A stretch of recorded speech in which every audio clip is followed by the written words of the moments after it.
हरे कृष्ण कृष्ण कृष्ण हरे हरे, हरे राम राम राम हरे हरे। আলোচ্য বিষয় হচ্ছে শ্রবণ কীর্তনের গুরুত্ব। শুরুতে আমি আমার পরমারাধ্য গুরুদেব ছিল জয় পতাকা স্বামী গুরুমহারাজের চরণে দণ্ডবত প্রণাম নিবেদন করে গুরুদেবের কৃপা আশীর্বাদ করুণা প্রার্থনা করছি। এরপরে আমি আমার পরম গুরুদেব ছিল অভয় চরণারবিন্দ ভক্তিবেদান্ত স্বামী ছিল প্রভুপাদ, যিনি সারা পৃথিবী জুড়ে ভগবানের বাণী প্রচার করেছেন, তার চরণে দণ্ডবত প্রণাম নিবেদন করে তার কৃপা আশীর্বাদ করুণা প্রার্থনা করছি। উপস্থিত ভক্তবৃন্দ, ত্রিদণ্ডী সন্ন্যাসী, গুরু, সবার চরণে আমি দণ্ডবত প্রণাম নিবেদন করে সবার কৃপা আশীর্বাদ করুণা প্রার্থনা করছি।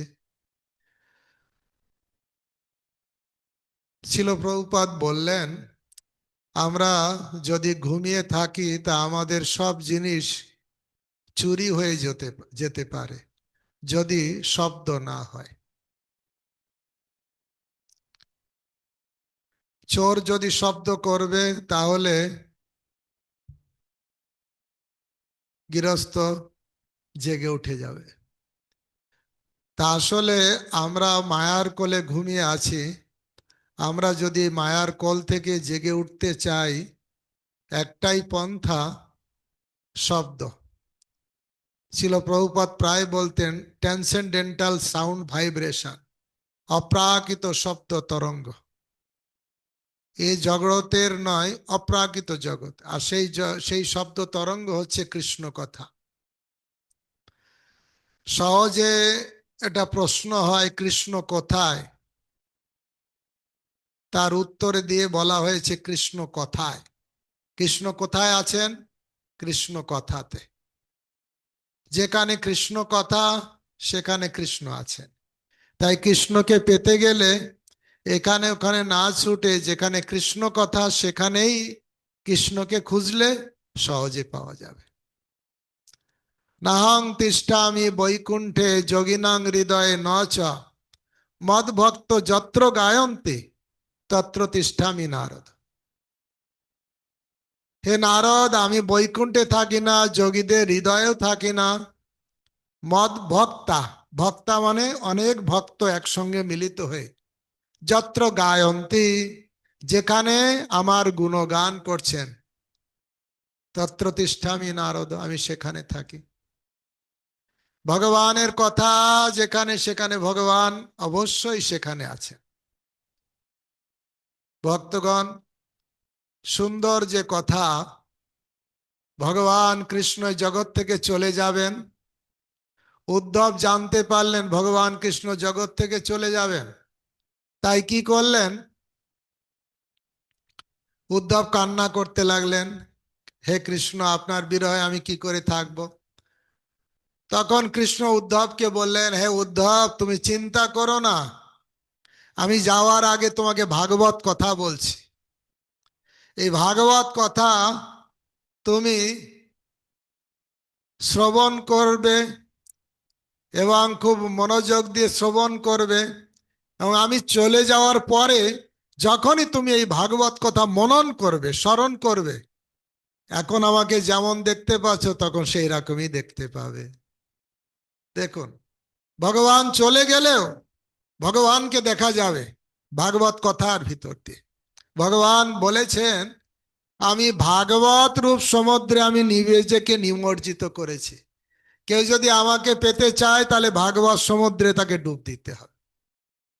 ধরুন একজনের একটা সোনার হার পুকুরে পড়ে গেছে, এখন পুকুর থেকে সে সোনার হার নিতে চায়, তাহলে ডাঙা দিয়ে ঘুরে বেড়াবে, জঙ্গলে ঘুরে বেড়াবে, না পুকুরে ডুব দিয়ে নিচে নামবে?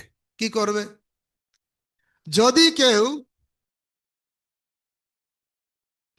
কেউ সেই হারটাকে পেতে চায় তাহলে অবশ্যই তাকে পুকুরে ডুব দিতে হবে, কারণ পুকুরটা, ওই হারটা ওই পুকুরে ডুবে আছে। ঠিক সেরকম ভগবান যাওয়ার আগে বললেন, আমি চলে গেলেও আমি ভাগবত সমুদ্রে নিজেকে নিমজ্জিত করে রেখেছি। যে ভাগবত সমুদ্রে আমাকে খুঁজবে সে সহজেই আমাকে পেয়ে যাবে। এই কলিযুগের মানুষ আমরা সহজে পেতে চাই, তাড়াতাড়ি পেতে চাই, তাই কি না? ভগবানকে সহজে পেতে চাই এবং তাড়াতাড়ি পেতে চাই। তার উপায় কি? ভাগবত তার উপায় দিচ্ছে। ছিন্নতাং শ্রদ্ধায়া নিত্যম, শ্রদ্ধা সহকারে ভগবানের কথা শুনতে হবে। নিত্যম, সপ্তাহে একদিন নয়, মাসে একদিন নয়, বছরে একদিন নয়, নিত্যম। প্রতিদিন যেমন আমি আহার করি আমার শরীর সুস্থ থাকে, প্রতিদিন আমাকে শুনতে হবে নিত্যম। নষ্ট প্রায়শু অবাদ্রেষু নিত্যং ভাগবত সেবয়া, সেখানেও নিত্যং বলা হয়েছে। এই ভাগবতের এই শ্লোকে বলা হচ্ছে ছিন্নতাং শ্রদ্ধায়া নিত্যম, প্রতিদিন শ্রদ্ধা সহকারে ভগবানের কথা শুনতে হবে। আর শুনলে শুধু হবে না, তারপরে বলছেন জ্ঞানন্তস্য সচেষ্টিতম, যেটা শুনবো হৃদয় দিয়ে গ্রহণ করব। তাহলে রেজাল্ট কি হবে? কালেন নাতিদীর্ঘেন, বেশি সময় লাগবে না, অর্থাৎ অতি অল্প সময়ের ভিতরে ভগবান বিশতে হৃদি, ভগবান এসে হৃদয়ে বসতি করবে। আমি চাই বৈষ্ণবের হৃদয়ে গোবিন্দ আছে, আমার হৃদয়েও গোবিন্দ আসুক, চাই কি চাই না? অবশ্যই সবাই আমরা চাই যে আমার হৃদয়ে গোবিন্দ আসুক, কিন্তু গোবিন্দ লক হয়ে আছে এক জায়গায়। তোমার হৃদয়ে সদা গোবিন্দ বিশ্রাম, গোবিন্দ কহেন মম বৈষ্ণব পরাণ। তোমার হৃদয়ে সদা গোবিন্দ বিশ্রাম, তোমার হৃদয়ে গোবিন্দ অবস্থান করছে। কার হৃদয়ে? বৈষ্ণবের হৃদয়ে। এখন আমি তো অধম, কিন্তু আমারও মনে ইচ্ছা হয় গোবিন্দ আমার হৃদয়ে আসুক। কি করে আসবে? বৈষ্ণব যখন হরি কথা বলেন তখন মাথা থেকে বলেন না, হৃদয় থেকে বলেন। কারণ শাস্ত্রে বলছেন দিব্য জ্ঞান হৃদয়ে প্রকাশিত। কোথায় প্রকাশিত? হৃদয়। তাই বৈষ্ণব যখন হরি কথা বলেন হৃদয় থেকে বলেন। আর বৈষ্ণবের হৃদয়ে কে বসে আছেন? গোবিন্দ বসে আছেন। বৈষ্ণব যখন হরি কথা বলেন, গোবিন্দ ওই হরি কথার মাধ্যম দিয়ে বৈষ্ণবের মুখ থেকে বের হয়, বের হয়ে দেখেন কোথায় কে শ্রদ্ধা সহকারে হরি কথা শুনছে।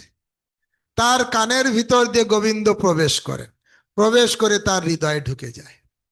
তাই ভক্তগণ, আমরা যদি আমার হৃদয়ে গোবিন্দকে আনতে চাই, তদ্বিদ্যুই প্রতিপাদ নেন পরিপ্রশ্নেন সেবয়া উপদেক্ষন্তিতে জ্ঞানং জ্ঞানিনাস্তত্ত্বদর্শিন তদ বিজ্ঞানার্থাংশ গুরুমে ভাবি গচ্ছেদ। সে সঠিক জ্ঞানের জন্য সদ্গুরুর কাছে যেতে হবে, বৈষ্ণবের কাছে যেতে হবে।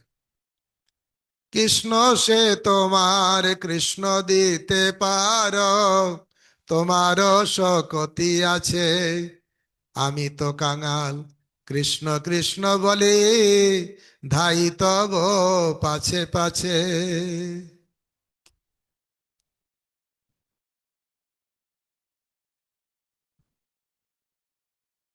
কৃষ্ণ তোমার, কৃষ্ণ দিতে পারো। কার আছে? কার কাছে কৃষ্ণ আছে? বৈষ্ণবের কাছে। আমি হাত পাতলাম, কৃষ্ণ দিন কৃষ্ণ দিন। কৃষ্ণকে কিভাবে দেবে? এরকম হাতে করে দেবে না কানের ভিতরে দেবে? বৈষ্ণবের কাছে যাবেন, বৈষ্ণব আপনাকে হাতে দেবে না, কানের ভিতরে গোবিন্দকে কানের ভিতর দিয়ে হৃদয়ে প্রবেশ করিয়ে দেবে। আর সেটাই বৈষ্ণবের কাছে যেতে হবে সঙ্গ লাভ করার জন্য। মশাও সঙ্গ করে, তাতে মশার লাভ হয় না। সাধুর কাছে যেতে হয় সাধুর কথা শোনার জন্য। ভক্তগণ, আমাদের কি বলে শ্রীমদ্ ভাগবতমের তৃতীয় স্কন্ধের 23 অধ্যায় ছিল দেবহূতির পশ্চাতাপ, আপনারা একটা অধ্যায় পড়বেন, দেবহূতির পশ্চাতাপ অনুশোচনা করছেন। কেন অনুশোচনা করছেন জানেন? দেবহূতির পতি ছিলেন, স্বামী ছিলেন কে? কর্দম মুনি। যখন কর্দম মুনি বনে চলে গেছে অনুশোচনা করছেন। কি বলে অনুশোচনা করছেন? আমার জীবনে সুযোগ ছিল, এত এক মহান ঋষি তার সঙ্গ পেয়েছিলাম, কিন্তু আমি দুর্ভাগা, তার সঙ্গে শুধু ইন্দ্র তৃপ্তির বিষয়ের কথাই শুধু সময় নষ্ট করে দিলাম। সুযোগ ছিল হরিকথা শোনার, তার কাছ থেকে দিব্য জ্ঞান লাভ করার, সেটাই নিলাম না। সেই জন্য পুরো অধ্যায় দেবহূতির পশ্চাতাপ। এখন কর্দম মুনি চলে গেছেন, এখন আমি কি করব?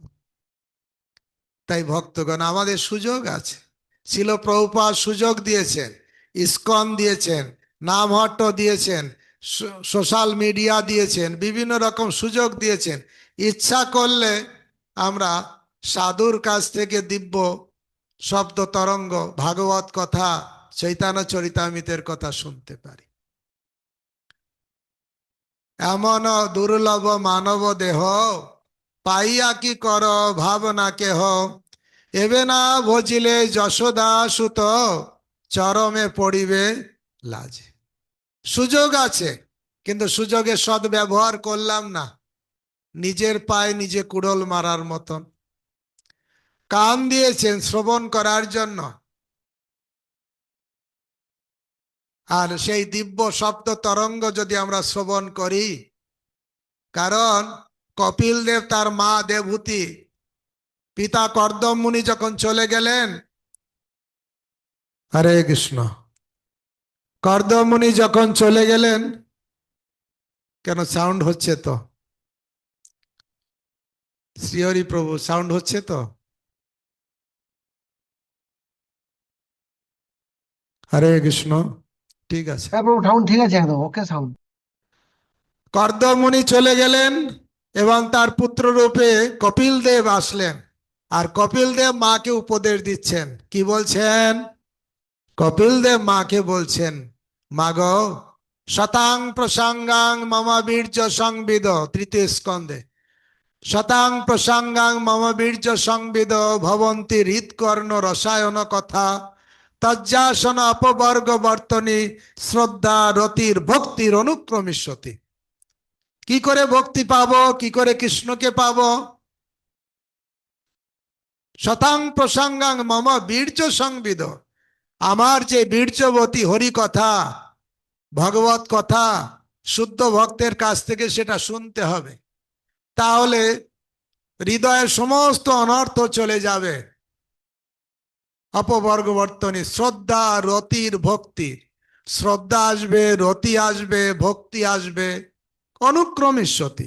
শুদ্ধ ভক্তি লাভ হবে শুধুমাত্র হরিকথা শ্রবণের মাধ্যমে। কবিরাজ গোস্বামী চৈতন্য চরিতামৃতের অন্তলীলার একটা অধ্যায়ের প্রথম শ্লোকে লিখছেন, শ্রীয়তাম শ্রীয়তাম নিত্যম, গীয়তাম গীয়তাং মুদা, চিন্তিতাম চিন্তিতম ভক্তা, চৈতন্য চরিতামৃত। অর্থাৎ শ্রীয়তাম শ্রীয়তাম নিত্যম, প্রতিদিন শ্রবণ করুন শ্রবণ করুন। গীয়তাম গীয়তাং মুদা, গান করুন গান করুন। চিন্তিতম চিন্তিতং ভক্তা, ভক্ত সঙ্গে চিন্তা করুন চিন্তা করুন। কি? চৈতন্য চরিতামৃত, গৌরের কথা। আচার্যরা লিখলেন, গৌরাঙ্গের মধুর লীলা, যার কর্ণে প্রবেশিলা, হৃদয় নির্মল ভেল তার। কার হৃদয় নির্মল হবে? গৌরাঙ্গের কথা, কৃষ্ণ কথা যে কানে প্রবেশ করাবে তার হৃদয় নির্মল হবে। ছিল প্রভুপাদ যখন বিদেশে গিয়েছেন, এটাই চিন্তা করলেন, কিভাবে বুঝালে তারা বোঝে সেই রস, এত কৃপা করো প্রভু, করি নিজ বশ। আমি জানি না কিভাবে এনাদের বুঝাবো, কিভাবে বুঝালে এরা কৃষ্ণ কথা, এরা তো রজস্তম গুণে এরা সবাই আবৃত। বাসুদেব কথা রুচি নহে সে প্রসন্ন, কিভাবে বুঝালে তারা বোঝে সেই রস, এত কৃপা করো প্রভু করি নিজ বশ। আমি জানি না কিভাবে এদেরকে আমি উদ্ধার করবো, এরা তো রজতম গুণে সব আচ্ছন্ন। তখন ওনার মনে পড়লো একটা ভাগবতের কথা। ভাগবতের কথা সে তব অবতার, ধীর হইয়া শোনে যদি কানে বারবার। কেউ যদি স্থির হয়ে বারবার এই ভাগবত কথা শুনবে, রজস্তম হইতে পাইবে নিস্তার, রজস্তম থেকে উদ্ধার পাবে। তদা রজস্তম ভাব, ভাগবতের প্রথম স্কন্ধের দ্বিতীয় অধ্যায়ের 18 নম্বর শ্লোকে বলা হয়েছে, নষ্ট প্রায় অভদ্রেষু নিত্যং ভাগবত সেবয়া। ভাগবতের উত্তম শ্লোকে ভক্তির ভাব নৈষ্ঠিকী, হৃদয়ের সমস্ত অভদ্র চলে যাবে। উত্তম শ্লোক ভাগবতে শ্রবণ করার মাধ্যমে। আর কি হবে? তদা, তার পরের শ্লোক 1:2:19, তদা রজস্তম ভাব কামলব জয়স্তদে চেত হেত অনাবৃত স্থিত সত্যে প্রসিদ্ধতি।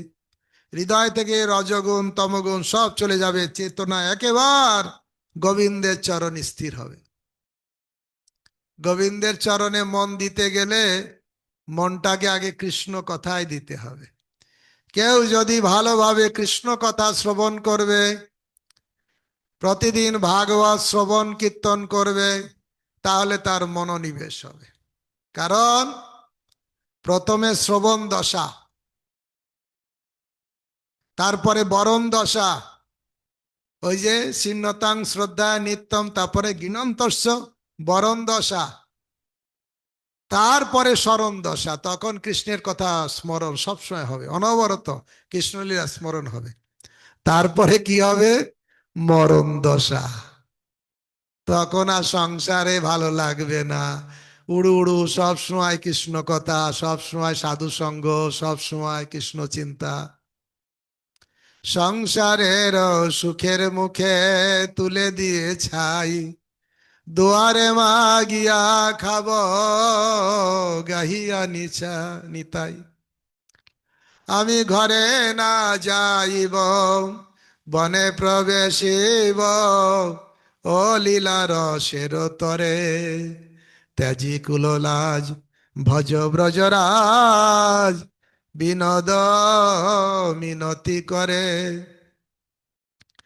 কেউ প্রশ্ন করতে পারেন যে প্রভু, আমি তো অনেক দিন দীক্ষা নিয়েছি, অনেক হরিনাম করেছি, আমার ভক্তিটা বাড়লো না কমলো, কি করে বুঝবো?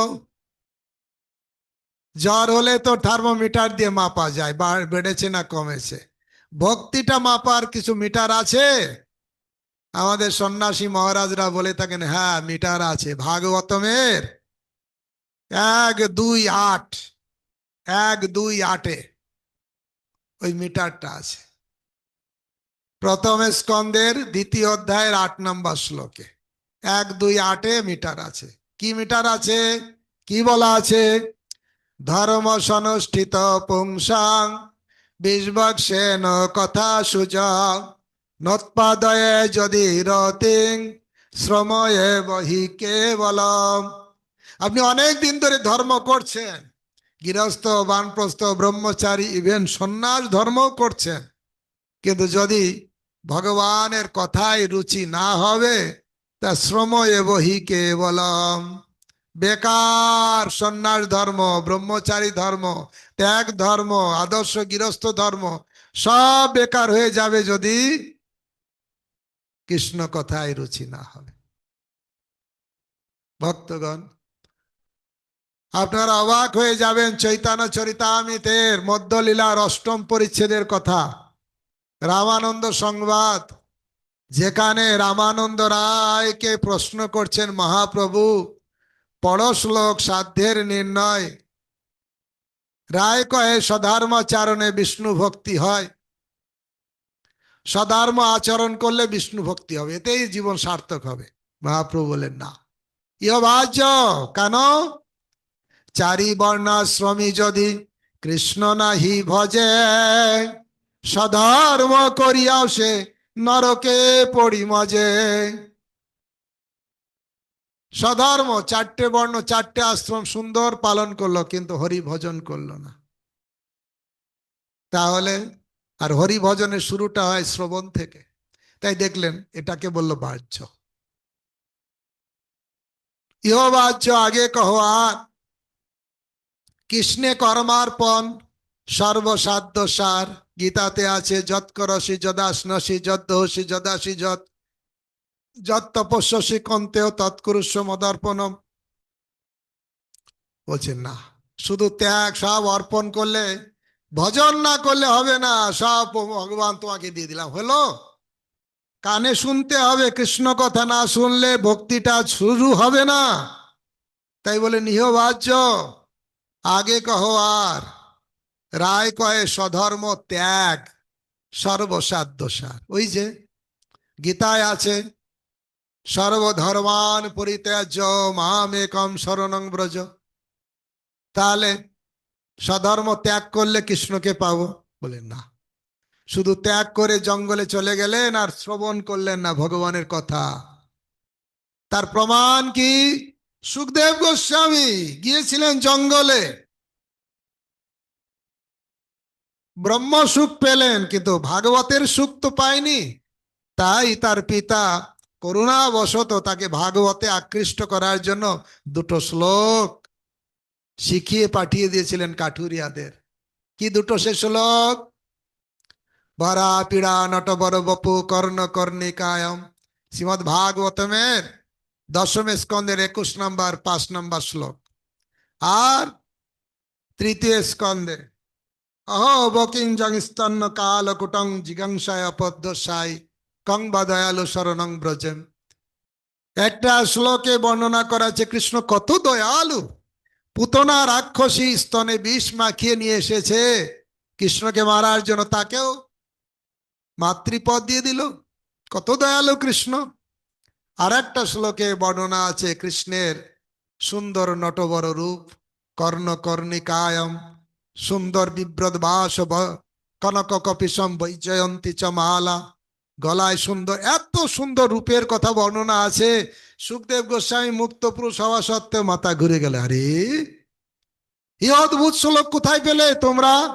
এর আগে কি, এর পরে কি? বলছে এটা তো আমরা জানি না, তোমার বাবার কাছ থেকে আমরা শুনেছি। তোমরা যদি শুনতে চাও বাবার কাছে ফিরে যাও।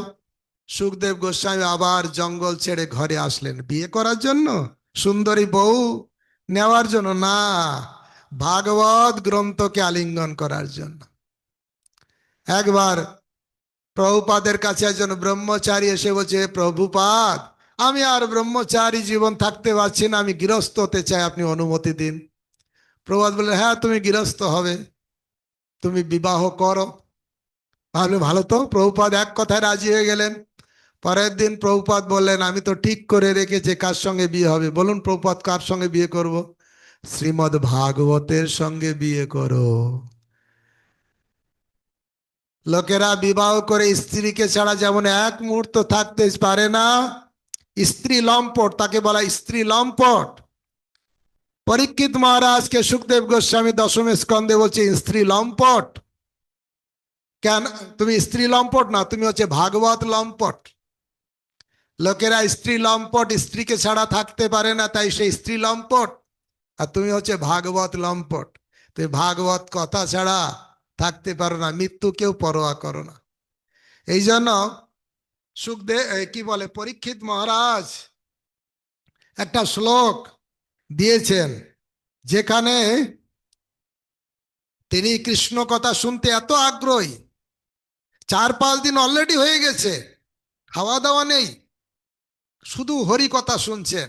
সুখদেব গোস্বামী একটু জল খেয়ে নাও। না না না, ওই জল খেতে যেই তো আমার দুরবস্থা, খাবো না, আপনার মুখ থেকে অমৃত কথা শুনছি। পরীক্ষিত মহারাজ কি বলেছে জানেন? এই শ্লোক দিয়েছেন দশম স্কন্ধের প্রথম অধ্যায়ের 4 নম্বর শ্লোক, 10:1-4। নিবৃত উপগীয় মানাদ ভব ঔষধ মনাভিরামাৎ ক উত্তম শ্লোক গুণানুবাদাৎ পুমান বিরজেত বিনা পশুঘাতম।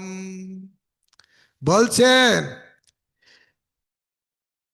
এই ভগবানের কথা সমস্ত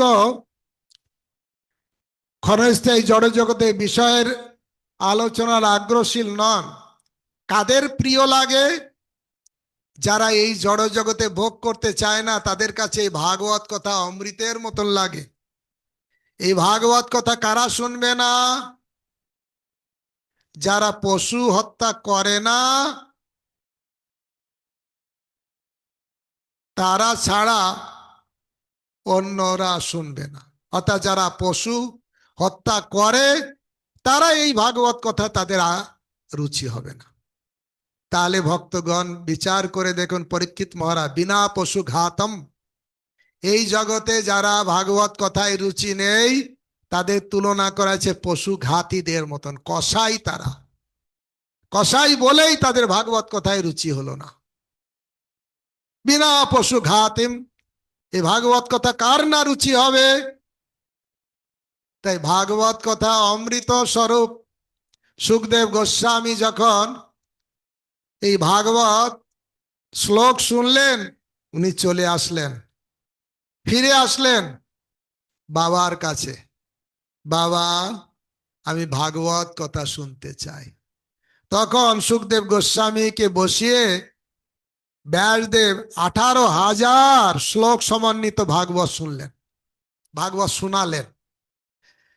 এই কথা নৈমিষারণ্যে 88,000 ঋষিদের কাছে সুত গোস্বামী বলছেন।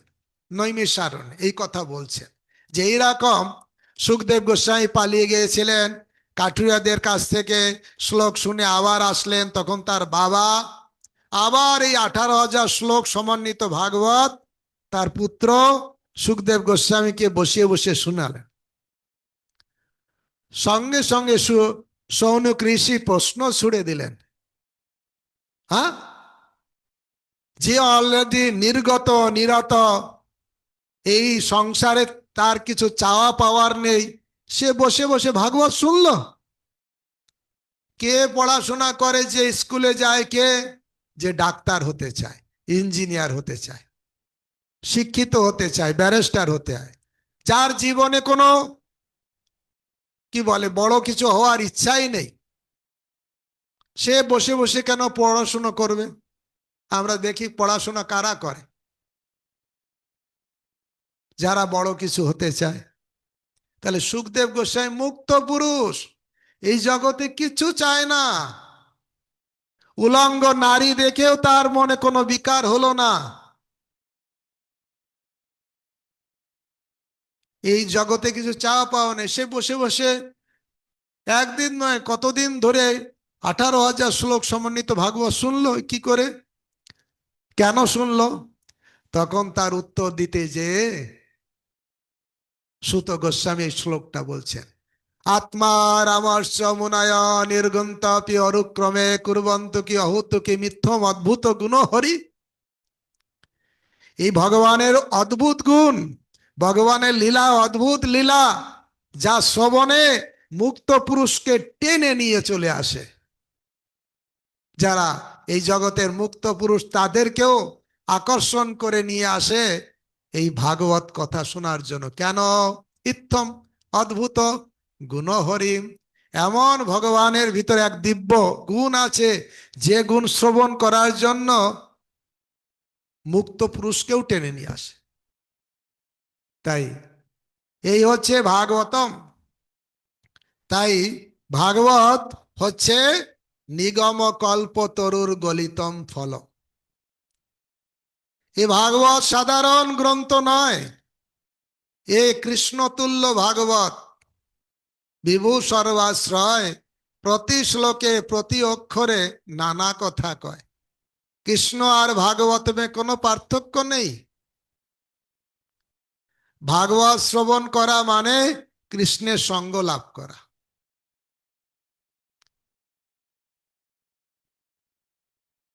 সৌনকাদি ঋষিরা সুত গোস্বামীকে 6টা প্রশ্ন করেছিলেন। তার ভিতরে একটা প্রশ্ন ছিল, কৃষ্ণ জগৎ থেকে চলে গেলে ধর্ম কার আশ্রয় গ্রহণ করল? তার উত্তর দিতে যেয়ে বললেন, কৃষ্ণ সদামে উপগতে ধর্ম জ্ঞানাধিবি সহ কলৌ নষ্ট মিষাদিশ পুরাণর্ক ধন উদিত। কৃষ্ণ সদামে চলে গেলে সেই কৃষ্ণই আবার প্রকট হলেন ভাগবত রূপে। যেমন মৎস্য অবতার মাছ নয়, কুর্ম অবতার কচ্ছপ নয়, ভগবান। বরাহ অবতার শুকর নয়, ভগবান। ঠিক সেরকম এ ভাগবত গ্রন্থ নয়, এ হচ্ছে সাক্ষাৎ ভগবান, কৃষ্ণতুল্য ভাগবত। ভাগবত আর কৃষ্ণের ভিতরে পার্থক্য নেই। আপনার বাড়িতে ঠাকুর দেবতা নেই, আপনি ভাগবত থাকলে ভাগবতের আরতি করতে পারেন। ভাগবত আর বিগ্রহ একই। সংকীর্তন ভক্তদের জননিবাস প্রভু বলেছেন, তোমরা ভাগবত নিয়ে যাও, তোমাদের গৌরনীতায় নিতে হবে না, এ একই। কিন্তু লোকেরা বুঝবে না, তো সেই জন্য লোকেদের আকৃষ্ট করার জন্য গৌরনীতায় দাঁড়িয়ে থাকলে লোকেরা ছুটে আসবে দর্শন করতে, ভাগবত তো আসবে না দর্শন করতে, এই জন্য গৌরনীতায় রাখতে। কৃষ্ণতুল্য ভাগবত, এ ভাগবত হচ্ছে সাক্ষাৎ কৃষ্ণ। কৃষ্ণকে লাভ করার জন্য এক পন্থা। আমি যেটা বলছিলাম, রামানন্দ সংবাদে বললেন কি, শুধু ত্যাগ হলে হবে না। সুখদেব গোস্বামী ত্যাগী ছিলেন, কিন্তু তিনি ভাগবত কথা শ্রবণের জন্য আবার ঘরে আসলেন। স্বধর্ম ত্যাগ। রামানন্দ রায় বললেন, মহাপ্রভুলের ইহবাচ্য। তাহলে বললেন, তাহলে জ্ঞান মিশ্রা ভক্তি সর্বসাধ্য সার, ব্রহ্মভূত প্রসন্নাত্মা ন সচতি ন কাঙ্ক্ষতি। মহাপ্রভু বললেন, ইহবাচ্য। শুধু ব্রহ্মজ্ঞানী হলেও হবে না, ভক্তি করতে হবে। তারপরে যখন বললেন জ্ঞান শূন্য ভক্তি, ভাগবতমে দশম স্কন্ধের 14 অধ্যায়ের 3 নম্বর শ্লোকে রেফারেন্স দেওয়া আছে। ব্রহ্মা ভগবানকে স্তব করছেন, জ্ঞানে প্রয়াস মদপশ্য নমন্ত এব সমৃত ভবদীয় বার্তা স্থানে স্থিতা শ্রুতিগতাং তনুবাং মনভি অজিত জিত অপি ত্রৈলোক্য।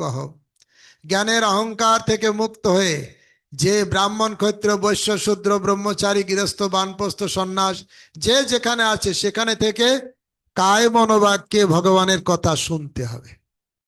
তাহলে অজিত জিত পিত্রৈলোক্য। অজিত, কৃষ্ণের একটা নাম হচ্ছে অজিত, যাকে জয় করা কঠিন তাকেও জয় করা যাবে। মহাপ্রভু বলেন ইহ হয়। এখানে শ্রবণের কথা আছে, এর আগে স্বধর্মের কথা আছে, কৃষ্ণে কর্মার্পণের কথা আছে, স্বধর্ম ত্যাগের কথা আছে, জ্ঞান মিশ্রা ভক্তির কথা আছে, বলে সব বাহ্য। যেখানে শ্রবণের কথা আছে মহাপ্রভু বলেন ইহ হয়, এটা হবে, এখান থেকে হয়। তাহলে ভক্তগণ, যেখান থেকে আমাদের শ্রবণটা শুরু হবে, ভক্তিটা সেখান থেকে শুরু হবে। আদৌ শ্রদ্ধা, তত সাধু সঙ্গ। সাধু সঙ্গে কি হবে? সাধু সঙ্গে হবে শ্রবণ কীর্তন। মচ্চিত্ত মদগত প্রাণা। শুধু সাধুরা বসে বসে একসঙ্গে এসে বিরিয়ানি খাবে, পিজা পাস্তা খাবে না। সাধুদের কাজ হচ্ছে একসঙ্গে এসে ভগবানের কথা আলোচনা করা। মচ্চিত্ত মদগত প্রাণা বোধয়ন্তি পরস্পরম কথায়ন্তস্য মাম নিত্যম তুষ্যন্তি চ রমন্তি চ। পরস্পর একসঙ্গে মিলিত হয়ে কৃষ্ণ কথা আলোচনা করবে, এটাই সাধুদের কাজ, আর কোনো কাজ নেই।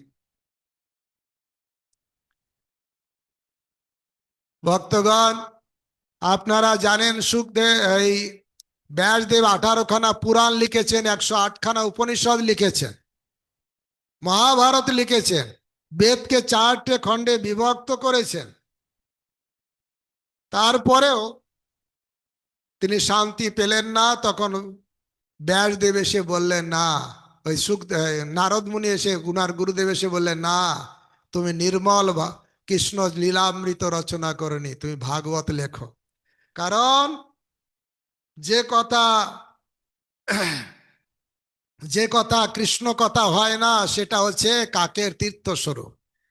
কিন্তু যেখানে কৃষ্ণ কথা, তদ্বাগ বিসর্গ জনতা সুবিপ্লব, মানুষের বিপ্লব সৃষ্টি করতে পারে। কৃষ্ণ কথা ভাগবতম রচনা করো, তাহলে জগতের কল্যাণ হবে। তাই তিনি ভাগবত রচনা করলেন। নিগম কল্প তরুর গলিতম ফলম সুখ মুখাদবিতম দ্রব সংযুতম পিবত ভাগবতম রসমালয়ং মহুরহ রসিকা ভুবি ভাবুক। নিগম কল্প তরুর একদম সুপক্ষ ফল।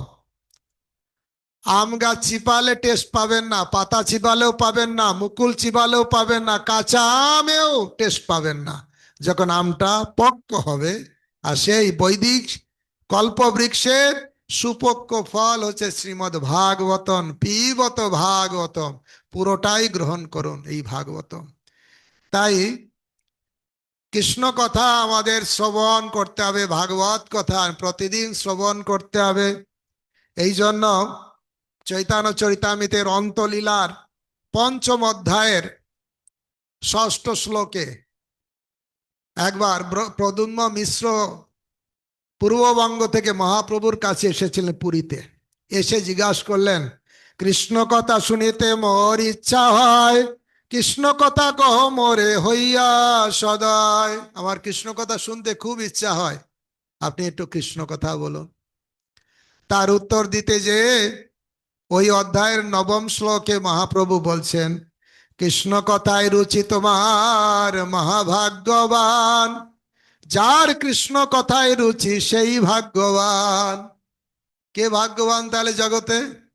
প্রথমে প্রদ্যুম্ন মিশ্রকে বলে তুই ভাগ্যবান, তুমি কৃষ্ণ কথা শুনতে চাইছ। আর যারই কৃষ্ণ কথায় রুচি সেই ভাগ্যবান। তাই ভক্তবান, এই কৃষ্ণ কথা শ্রবণের আমাদের সুযোগ আছে। প্রতিদিন আমরা বাড়িতে শুনতে পারি, অথবা সেরকম সুযোগ না থাকলে এখন সোশ্যাল মিডিয়ার যুগ, অনলাইনে আমরা জুমের মাধ্যমে, আমার ব্যক্তিগত অভিজ্ঞতায় আমরা দেখেছি গত 5 বছর ধরে যারা যারা এই জুমে, ইউটিউবে, ফেসবুকের মাধ্যমে ভগবত কথায় যুক্ত আছে, তারা ভক্তি জগতে তাদের রিয়েলাইজেশন তারা অনেক ভালো, ভক্তি জগতে তারা উন্নতি লাভ করছেন। তাই ভক্তগণ, আপনারা যারা যারা লিডার আছেন, আপনারা এই জুম আইডি পেয়েছেন, এই জুম আইডি আপনারা অন্যদের শেয়ার করতে পারেন। প্রতিদিন 6:30 থেকে 7:30 ভাগবত শ্রীয়ালি পাঠ হয়। এখন দশম স্কন্দ 34 অধ্যায় আজকে শেষ হলো, কালকে হয়তো দশম স্কন্দের 35 অধ্যায় থেকে শুরু হবে। এভাবে আমাদের 2বার ভাগবতম প্রায় শেষ হতে যাচ্ছে। চৈতন্য চরিতামৃত 3বার হয়ে গেছে, চৈতন্য ভাগবত হয়েছে, গীতা হয়েছে, বৃহৎ ভাগবতামৃত হয়েছে। এছাড়া অন্যান্য অনেক গ্রন্থ আমরা একসঙ্গে অধ্যয়ন করার সুযোগ পেয়েছি। একা একা পড়লে এই উৎসাহ উদ্দীপনা থাকে না, সেই জন্য গুরু মহারাজ এই সিস্টেম দেখিয়ে দিয়েছেন সেই করোনার সময় থেকে। তাই যারা যারা চান, অন্য সুযোগ না থাকলে আপনারা এই অনলাইনের মাধ্যমে প্রতিদিন ভাগবত শ্রবণ করার সুযোগ পেতে পারেন। এখানে অনেক অনেক মহারাজরা আসেন, আমরাও তাদের সঙ্গ লাভ করার সুযোগ পাই। হরে কৃষ্ণ কৃষ্ণ কৃষ্ণ হরে হরে, হরে রাম রাম রাম হরে হরে।